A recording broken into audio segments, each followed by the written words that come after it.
All right, let's talk spinach. You know that weird chalky feeling you get? Spinach mouth. We've all been there. It's like suddenly you're chewing on, like, sandpaper. Exactly.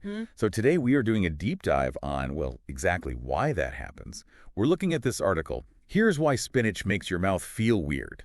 Yeah. Let's unravel this mystery. The article dives into the science behind it, and it's pretty interesting stuff. So, word on the street, or rather word in the article, is that the culprit is something called oxalic acid. Right, oxalic acid. Now, to be honest, I have no clue what oxalic acid is. Is it like some kind of spinach toxin?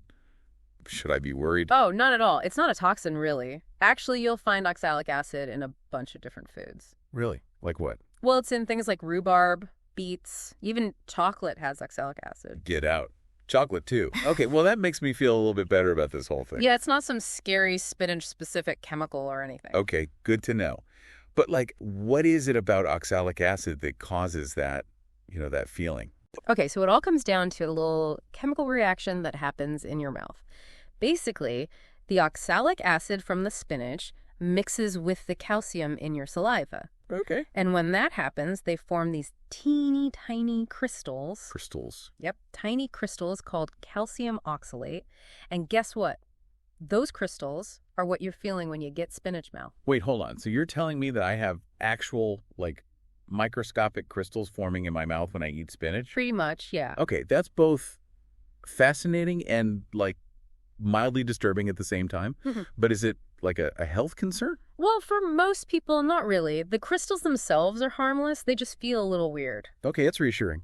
And, it's actually kind of a cool example of how plants have evolved these defense mechanisms. Oh, like how?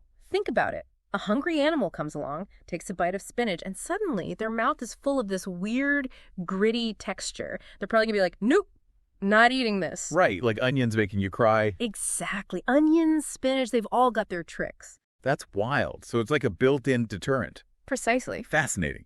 But, okay, the article did mention something about kidney stones, and that's definitely something I want to avoid. Right, of course. So it is true that there's a potential link between high levels of oxalates in kidney stones. Okay. But, and this is important, most of the oxalates in our bodies actually occur naturally. It's not all from diet. Oh, really? Yeah. So it's not just like, oh, I ate too much spinach, now I'm going to get a kidney stone. Not quite. It's way more complicated than that. However, if you have any concerns about kidney stones specifically, it's always a good idea to talk to your doctor, right? Always good advice. Yeah, they can give you personalized advice about your diet and things like that. Okay.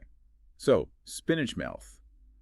Not necessarily a reason to swear off spinach forever. Nope.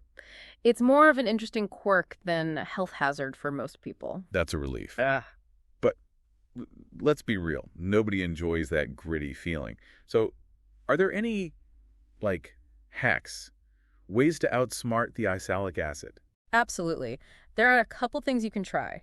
One of the easiest is just to cook your spinach. Oh, really? Does that make a difference? It does. Boiling or steaming actually reduces the oxalic acid content significantly. Interesting. Why is that? Because some of it leaches out into the water. Ah, I see. So you're basically, like, cooking out some of that oxalic acid. Exactly. Clever. But then, isn't there always that trade-off with cooking vegetables where you lose some of the nutrients? That's true, yeah.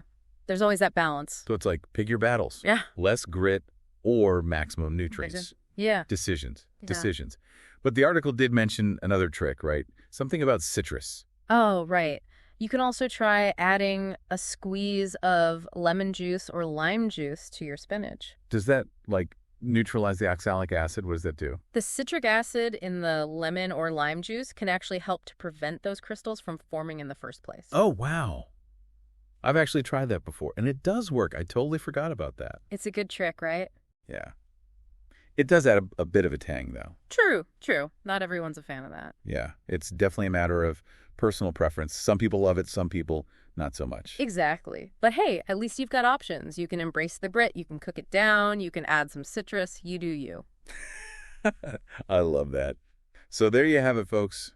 We've gone from spinach mouth to understanding the fascinating chemistry, the evolutionary reasons, and even some culinary strategies to combat it. So next time you're face-to-face with a plate of spinach, remember, you're not just eating your greens, you're experiencing millions of years of plant evolution, tiny crystals and all. Exactly right. It's all about perspective.